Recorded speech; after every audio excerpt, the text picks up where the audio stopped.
Logic Lesson 12, disjunctions. So this lesson is going to focus on the last of our 5 logical connectors, or. We're going to learn how to symbolize or statements called disjunctions and the 2 rules, or in and or out, associated with the logical connector or. Let's start with a little review. So far you have learned 8 valid inference rules. Arrow out from a conditional and a statement that exactly matches the antecedent of the conditional, infer the consequent. And in, infer the conjunction of any 2 statements. And out, from a conjunction, infer either conjunct. Arrow in rule, this is our first rule that uses provisional assumptions and is a dependence elimination rule. Provisionally assume the antecedent, derive the consequent, infer the conditional. Remember, you only use arrow in rule when one of your goals, either your conclusion or a subgoal, is a conditional. Double arrow in rule, from 2 conditionals with matching antecedents and consequence, infer their biconditional. Double arrow out rule, from any biconditional, infer either of the corresponding conditionals. Not in rule, provisionally assume any statement, use that statement to derive a contradiction, and infer the negation of that statement. Again, this is a rule that uses provisional assumptions and eliminates dependence on the provisional assumption which led to the contradiction. Not out rule is basically the same as not in rule, but you start by provisionally assuming a negation, derive a contradiction using that negation, and infer the opposite of the negation, the positive statement. Again, this rule eliminates dependence on the provisional assumption, which was the negation that led to the contradiction.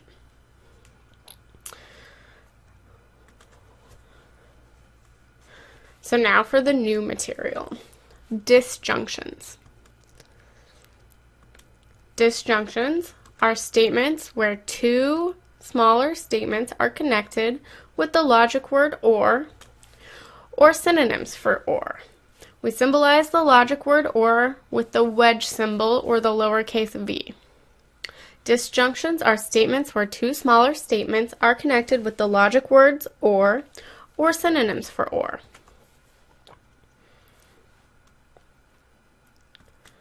Synonyms for or. At least one.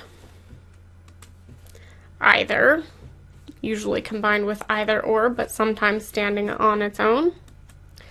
Alternatively, or we have a list of alternative options.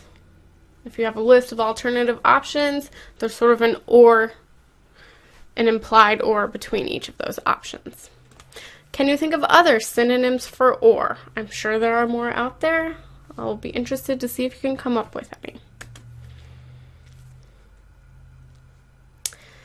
A little bit more vocabulary here. Each of the 2 smaller statements connected with the logic word or synonyms for or, are called disjuncts. Each of the 2 smaller statements connected with the logic word or is called a disjunct. So a disjunction is composed of 2 disjuncts. A disjunction is a statement that uses the logic word or to connect 2 smaller statements, and the smaller statements are called disjuncts. Let's talk a little bit more in depth about disjunctions. I want to introduce to you this term inclusive or. Inclusive or means a disjunction is true when either or both disjuncts are true. And unless otherwise indicated by context or explicitly stated, we're going to treat all disjunctions as inclusive. So inclusive means the whole disjunction is true if one or the other disjunct is true, or if both are true. And this sometimes strikes students as counterintuitive. They think, doesn't or mean this or this, but not both? And that's not correct. Largely, when we use the word or, we mean one or the other or both. So if I say to my son, you can get down from the table if you eat your peas or if you eat your carrots, I don't mean he can only eat his peas or eat his carrots, but not both. If he eats both, he can get down, right? So it's inclusive.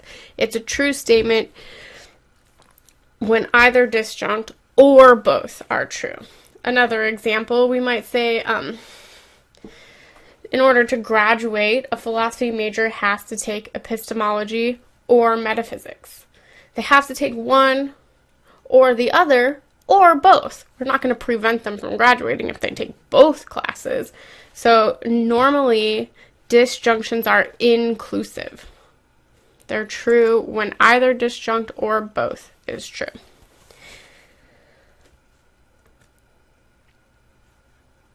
Once in a while, we will get exclusive or. Exclusive or means one or the other, but not both. But we're not going to symbolize statements as exclusive or treat statements as exclusive or unless indicated by the context or explicitly stated in the argument. This is going to matter for how we symbolize the statements. So let me give you an example of how to symbolize a statement with exclusive or. Here's a statement. Morality is either objective or subjective, and there's no middle ground. So that last clause, and there's no middle ground, is telling us that this is an exclusive or. One or the other, but not both.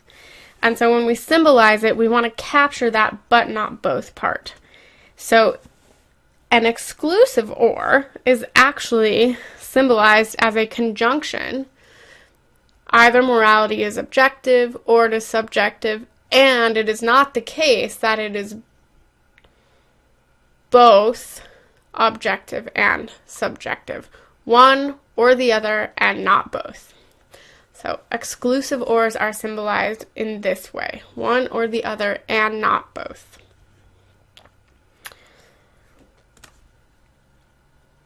Inclusive or is just with the wedge symbol. Ors often, like the other, are often combined with other logical connectors. Common combination is the neither nor. Here's an example. Humans are neither prime movers nor morally responsible for their actions. We're going to symbolize the neither nor as a negated disjunction. A neither nor statement is a negated disjunction. So the negation is outside of the parentheses, the disjunction is inside of the parentheses, neither P nor Q. Neither nor is different from a different form of compound statement, either not this or not this. So here's an example of this kind. Either God is not good or he is not omnipotent. So this is saying either not G or not O. Right? And so what we have here is a disjunction where each of the disjuncts is negated. But the main connector here is the disjunction. So the either not A or not B is symbolized in this way as a disjunction with two negated disjuncts. So I just want to clarify that neither nor is a different kind of statement from either not A or not B. Neither nor is a negation of a disjunction. Neither P is true nor R is true. Whereas this one is saying one or the other is false or both. They can't both be true. So I hope you see the difference between those two. It'll matter when you start symbolizing and proving arguments with compound statements with or. Okay, that's all that I'm going to talk about with symbolization, and now I'm going to introduce the first rule associated with or, the or-in rule. So this is a rule that we use when we're creating a disjunction, when we're inferring a disjunction from previous premise. From any statement, infer the disjunction of that statement and any other statement. In a proof, it'll look something like this. I have A as a basic premise. I infer either A or B. Can you see why this rule is valid? That is, can you see why if the premise is true, then the conclusion would have to follow? If you don't understand why this rule is valid, make sure that you ask questions about it in class. Let me give you another example. Suppose I have the conditional. A arrow B, my basic premise. I can infer the disjunction of that statement and any other statement. So A arrow B or J. And I just cite one line, line 1, wedge in, or in rule. Let's try another example. A arrow B, infer A arrow B or Q double arrow P. Right? From my first statement, I can infer the disjunction of that statement and any other statement I want.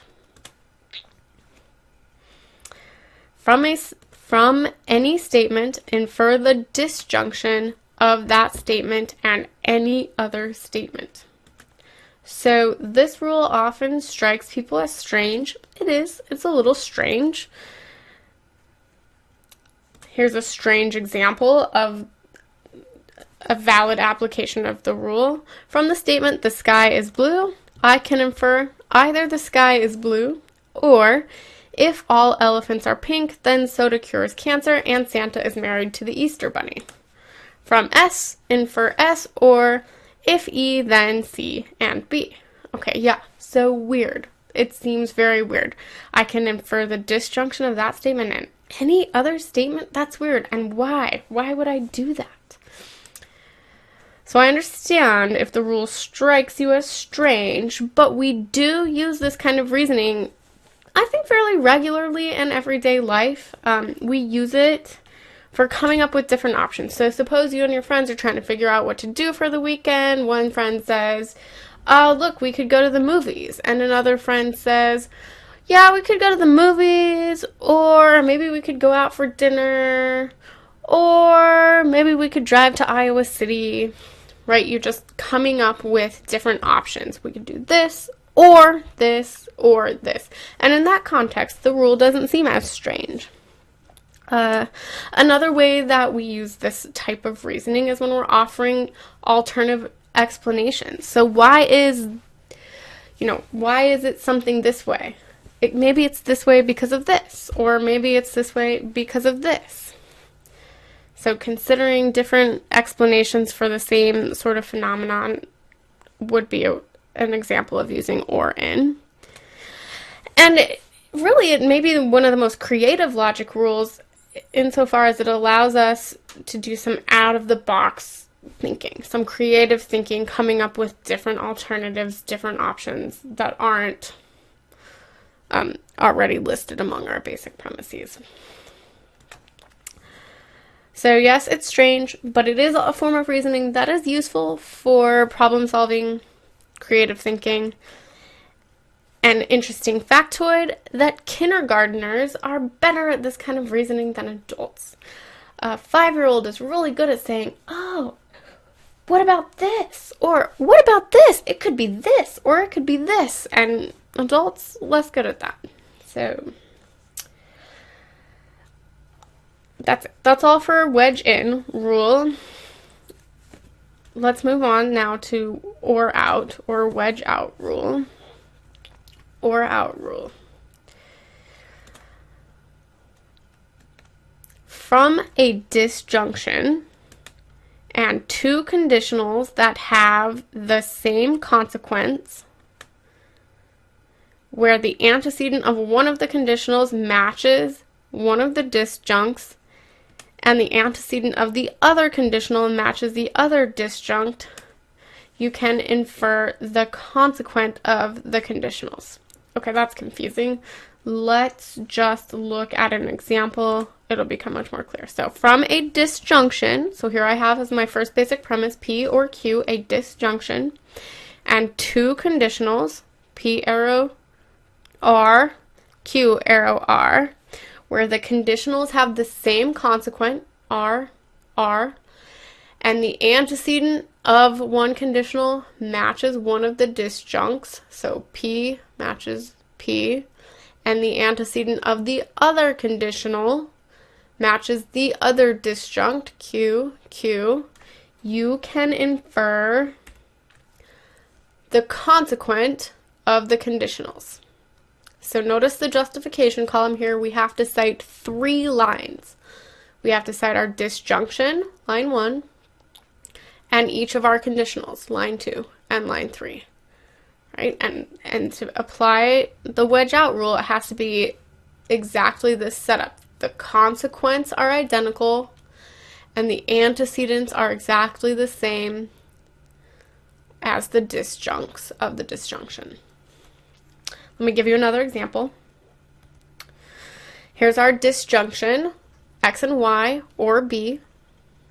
Here's a conditional, X and Y, arrow C. A second conditional, B, arrow C. We have a disjunction. We see that we have 2 conditionals. The conditionals have the same consequent, and the antecedent of the first conditional matches one of the disjuncts. The antecedent of the second conditional matches the other disjunct. So from this combination of 3 premises, we can infer C, the consequent of the 2 conditionals. We cite the disjunction and each of the 2 conditionals. One more example. Disjunction, J or if K then L. Conditional, J arrow M or N. Second conditional, K arrow L, then M arrow N. Again, notice the pattern. The 2 conditionals have the same consequent. The antecedent of one conditional matches one of the disjuncts. The antecedent of the other conditional matches the other disjunct. From these 3 premises, we can infer the consequent of the two conditionals, and we cite the disjunction and each of the 2 conditionals, or out rule. Okay, so let me just restate or out rule now that we've seen some examples. It's going to make a lot more sense. From a disjunction and 2 conditionals that have the same consequence, the antecedent of one of the conditionals matches one of the disjuncts, the antecedent of the other conditional matches the other disjunct, infer the consequent of the conditionals. Okay, so now I'm going to give you an example proof. This proof is going to use, it's going to be a combination proof. It's going to use, it's going to combine the wedge out rule with some of the other rules that we've learned. So here's an argument from Lewis Carroll's Alice in Wonderland. Alice reasons, the cake, if I eat the cake, right, the cake will make me either larger or smaller, L or S. If it makes me larger, I can reach the key. And if it makes me smaller, I can creep under the door. If I reach the key, I can get into the garden. And if I creep under the door, I'll get into the garden. So, I'll get into the garden. Okay, so I've symbolized this. L, arrow, L or S, large or small. If large, then key, and if small, then creep. If key, then garden, and if creep, then garden. Therefore, garden. Okay, so I want to keep my conclusion in mind. I'm always looking here. Here's my conclusion. I'm trying to get G. Okay, now I see my conclusion, I look at my premises. I mean, I see that I have two conjunctions, so it's really not going to hurt if I just go ahead and apply the and out rule. So L arrow K, you wouldn't have to do it in this order, but I'm just going to go ahead and do it, and that's from to and out. S arrow C, again, to and out. I'm going to apply and out rule to the conjunction on line 3 as well. So K arrow G, that's from 3 and out. C arrow G, and that's from 3 and out again. Okay, so now I have a little bit more to work with. What else can I do? I mean, I just have a bunch of conditionals here, and I don't have any formulas that exactly match the antecedent of the conditionals. And even though I have a disjunction here, and even though I have a conditional that matches the antecedent of this conditional matches this disjunct, the antecedent of the conditional on line 5 matches the disjunct, the right side disjunct of the disjunction on line 1, but they don't have the same consequent, right? So I can't use the or out rule there because I don't have, these two conditionals don't have the same consequent. Well, these two conditionals, 6 and 7, do have the same consequent, but their antecedents do not match the disjuncts of our disjunctions. So we can't, at least not yet, use the wedge out rule. Okay. So, but what I do know from the wedge out rule, since I have this disjunction, is if I could get two conditionals where they have the antecedents that match the disjuncts, and they have my conclusion as their consequence, right? If I could get these two conditionals, L arrow G and S arrow G, then I could use those two conditionals plus my disjunction here. Then I could use wedge out rule. I could use the or out rule. So what I'm going to do is I'm going to set these two conditionals as my subgoals, right? I say to myself, okay, my conclusion is G, and I have this disjunction here. So if I could somehow get a conditional L arrow G and a conditional S arrow G, then I could use those conditionals along with this disjunction and the or out rule to get my conclusion. So these are my subgoals. So I'm going to do my subgoals one at a time. Subgoal here, L arrow G. Subgoal is a conditional statement. If I have a conditional statement as a goal or one of my subgoals, what can I do? What should I do? If I have a conditional statement as one of my goals or my subgoals, what should I do? I should provisionally assume the antecedent and derive the consequent. So I set that consequent as my new subgoal right here. Provisionally assume the antecedent, set my consequent as a subgoal. Assume the antecedent, derive the consequent. So now I'm going to try to go for G. Okay. But before I do that, since I've introduced a provisional assumption, I better do my dependence column. The dependence column in this proof is going to be super important. If you haven't seen the value of the dependence column yet, you will in this proof. Okay, I used line 2 to get this, so it's going to depend on line 2. Here again, I used line 2, so it's going to depend on 2. Here I used line 3, so that's going to depend on 3. Here I used line 3, so that's going to depend on 3. And here 8 is a provisional assumption, which depends on itself. Okay, so I'm trying now to get G. Okay, I'm trying to get G. Okay. 9. Aiming for G. Well, what can I do? I have this conditional on line 4. The antecedent matches my provisional assumption, so I can 4, 8, arrow out. I use lines 4 and 8. Line 4 depends on 2. Line 8 depends on itself.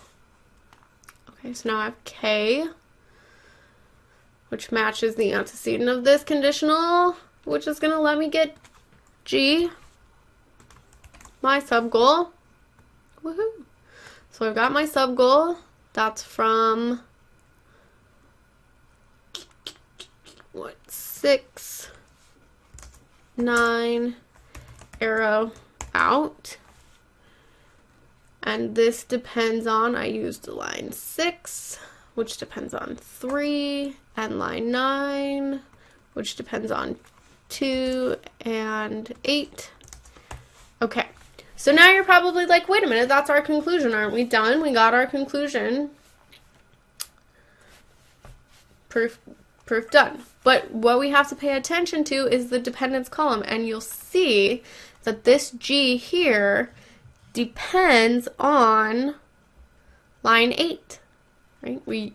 Arrow out is not an assumption or a dependence elimination rule. It does not eliminate dependence on our provisional assumption, and so this line, this G here, is depending on our provisional assumption here, so our proof is not finished. We haven't proven G yet. So we remind ourselves, well, why were we aiming for G? We were aiming for G because we were aiming for this conditional. So we provisionally assumed the antecedent, derived the consequent, which allows us to infer the conditional, right? That's the arrow in rule. Provisionally assume the antecedent at line 8, derive the consequent at line 10, arrow in rule. And arrow in rule does eliminate dependence on the provisional assumption, which is our antecedent. So we are only depending now on lines 2 and 3. So that's good, right? We've eliminated dependence on this provisional assumption, but only by creating this conditional. So we don't have our conclusion yet. Let's see.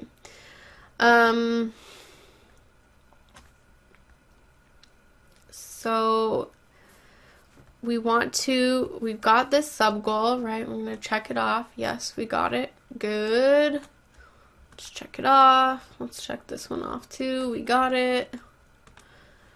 And now we want to make sure, we're going to continue our proof. We want to make sure that we don't use any lines that depend on line 8, or else we'll reintroduce dependence on that assumption. So we're not going to be able to use line 8. We're not going to be able to use line 9, and we're not going to be able to use line 10 in the rest of our proof. Okay. I'm just gonna, let's see. Okay. So let's work on our second subgoal here. Our second subgoal, S, arrow G. So whenever we're trying to get a conditional, if we see no easier way of getting it, we can provisionally assume the antecedent, set the consequent as our subgoal, right? Assume the antecedent, derive the consequent. We've got a provisional assumption, which depends on itself. Okay, now remember our strategy. We're trying to get each of these conditionals so that we can apply the or out rule. We've already got our first conditional. Now we're aiming for our second conditional, our second subgoal. We provisionally assume the antecedent, derive the consequent. So line 13. Okay. What can I do? What can I do with this provisional assumption? Well, it matches the antecedent of this conditional on line 5. So C from arrow out, right? Conditional on line 5. Line 12 matches the antecedent. I used arrow out rule to infer the consequent. Okay.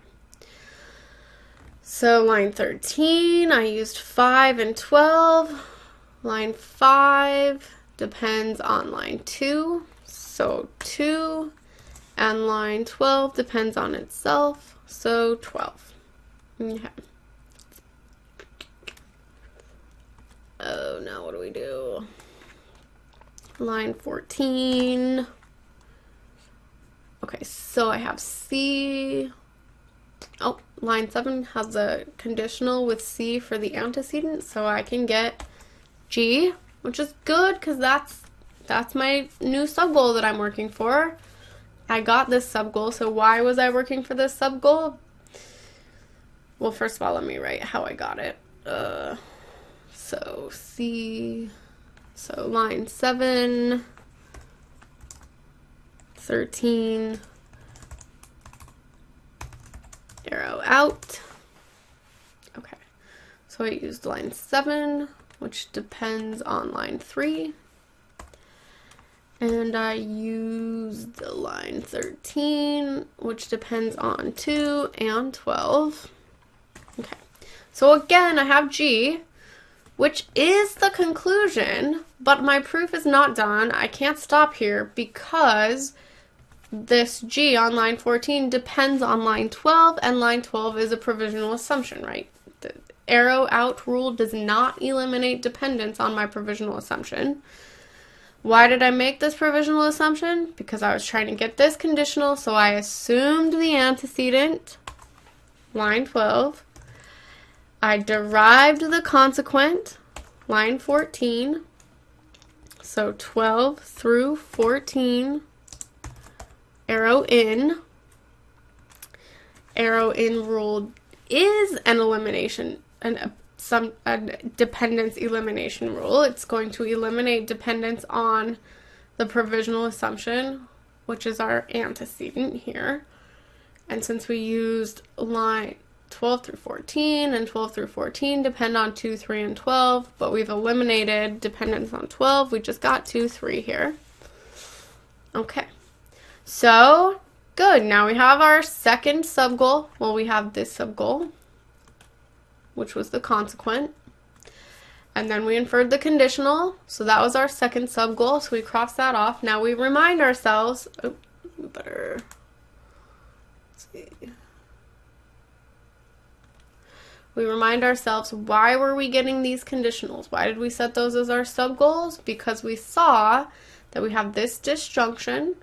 So if we have this conditional and this conditional, we can use the or out rule to get our conclusion, right? The or out rule says from a disjunction, L or S, and two conditionals that have the same consequent and the antecedent of the conditional each matches one of the disjunctions, we can infer the consequent of the conditionals. So we set these two conditionals as subgoals, thinking we're going to use the or out rule. We derived that first conditional on line 11. We derived that second conditional on line 15. So now we have everything we need to apply the or out rule. So from line 1, which is our disjunction, line 11, which is our first conditional, and line 15, which is our second conditional, we use wedge out rule to get the consequent of the conditionals, G. Now, we have to figure out what does line 16 depend on. Well, we use line 1, 11, and 15. So 1 depends on 1, 11 depends on 2 and 3, and 15 also depends on 2 and 3. So good. So now we look here. We've got G. That was our conclusion. And for the first time, G depends only on lines 1, 2, and 3, and no provisional assumptions. So this time we're done. Okay. So let me do a little review of this proof and this proof strategy. The first thing that you will have noticed is that we inferred the same statement 3 different times. We inferred G on line 10, on line 14, and on line 16. We inferred the same statement 3 different times. Why did we have to do that? Well, we needed to get to G using, we needed to get to G ultimately because that was our conclusion. And we needed our conclusion not to depend on any provisional assumptions. Both the G on line 14 and the G on line 10 depend on provisional assumptions, right? The G on line 10 depends on the provisional assumption on line 8. The G on line 14 depends on the provisional assumption on line S. So those G's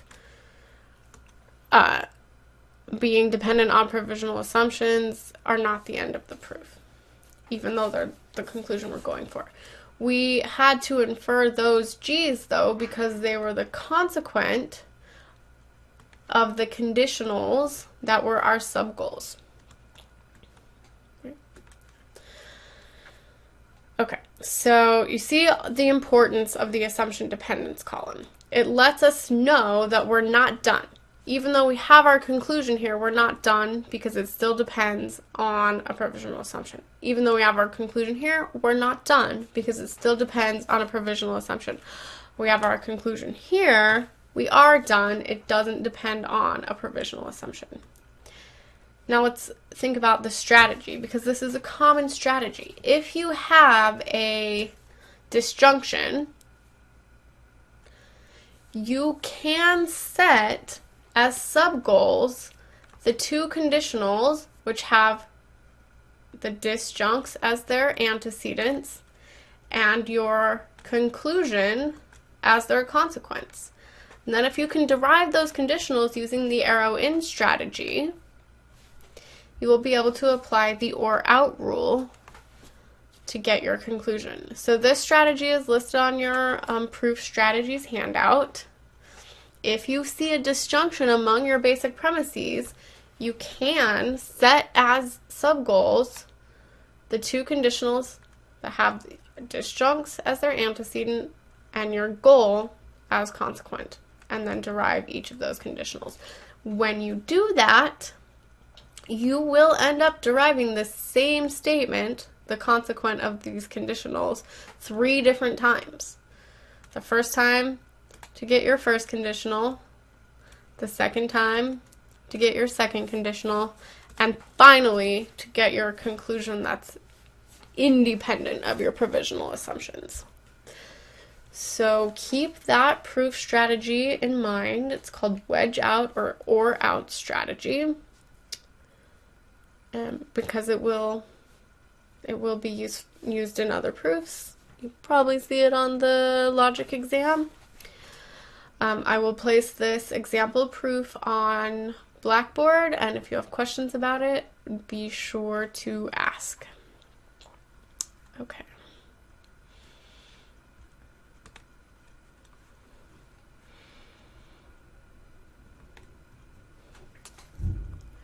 So that's the end of our lesson. Let's just review what we've learned in this lesson. Synonyms for or. Also how to symbolize disjunctions with the wedge symbol. Synonyms for or, at least one, either, alternatively. We talked about how to symbolize disjunctions and compound statements with disjunctions. In particular, we learned how to symbolize neither nor, exclusive or, and either not A or not B type of statements. We learned the wedge in rule, or the or in rule. From any statement, infer the disjunction of that statement and any other statement. And then we learned the or out rule. From any disjunction, add two conditionals who have the same consequent and whose antecedents match the disjuncts of the disjunction. Infer the consequent of the conditionals. We went over an example proof that combined the or out rule with the arrow in rule, and so we have this or out arrow in strategy. A strategy that will be used in various proofs and is a good strategy for writing as well.